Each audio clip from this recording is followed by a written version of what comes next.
So with the Ghana National Fire Service and the GES collaborating to integrate fire safety curriculum in basic education level, let's now speak to the head of public relations, DO2 Desmond Aka from the Ghana National Fire Service on this issue. Good morning, and thank you very much for joining us. Good morning, and thanks for having me.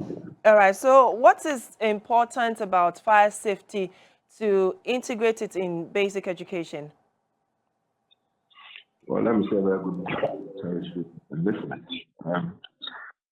Fire safety, as we all know, is a very important topic that as a nation, we should all value it and then implement it and make it a lifestyle. And quite some few months ago, during the swearing in of our acting chief officer, the President of the Republic of Ghana made it clear that she should try as much as possible to institutionalize fire safety and make it possible for every Ghanaian to benefit from it. So about 3 years ago, this vision started.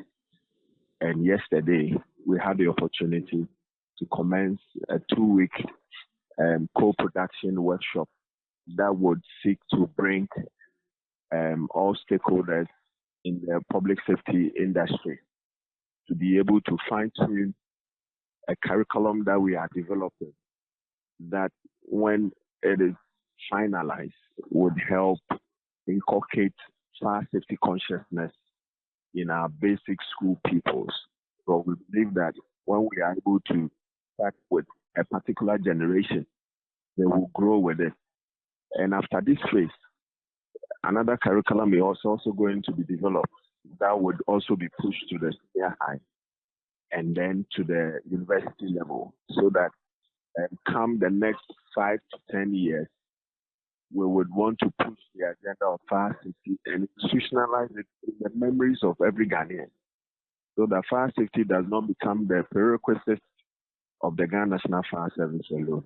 That is why all stakeholders, particularly Ghana Education Service, is on board and is helping us with our partners from the Ulster University, also helping us to shape up and to put up this curriculum that will go along to make sure that fire safety consciousness is pushed down to our basic schools, so that they grow, the young generation will grow with that consciousness and help us to protect lives and even to preserve lives and property as well, so that communities will be free from preventable fires and all the other associated life-threatening situations that we normally experience in this country.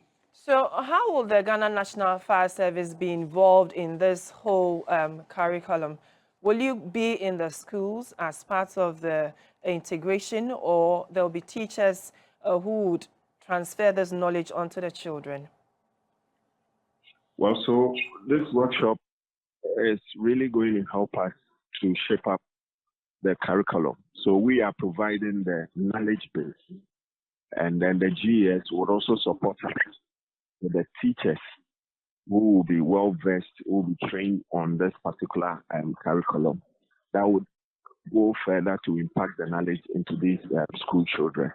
So we are playing the lead role, and then when the document is finalized, the teachers will take it up and then impact the knowledge. So periodically, we will go to the schools to assess how this curriculum is being taught out there, so that if there are issues, we can address them and then ensure that the right stuff is being taught our kids so that they could grow with it. All right, so what are some of the most common fire hazards children also face at home or at school? Well, when you look at the fire hazards, which normally are associated with our kids, is the issue of playing with candles, lighters, matches, and then playing around electrical sockets and extension cords. So this document is much more focused on these hazards. When a kid should come across a candle, or let's say a matches, what is the attitude? What should be his or her reaction, so that they report it to a guardian there or a responsible person there, so that they can keep custody of those things. And then, especially the need for them not to play with such material to create a fire situation.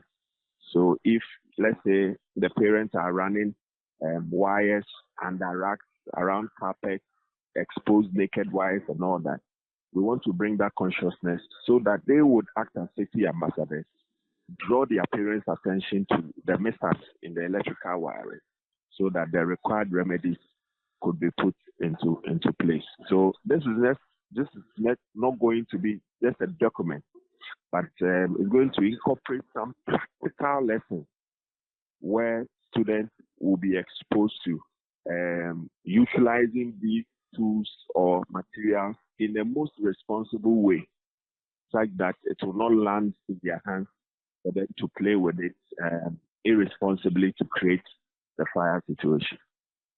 All right, so you also spoke about a collaboration with the Ulster University in the UK. Why are you involved in the Ulster University when this could be between you and the GES in Ghana?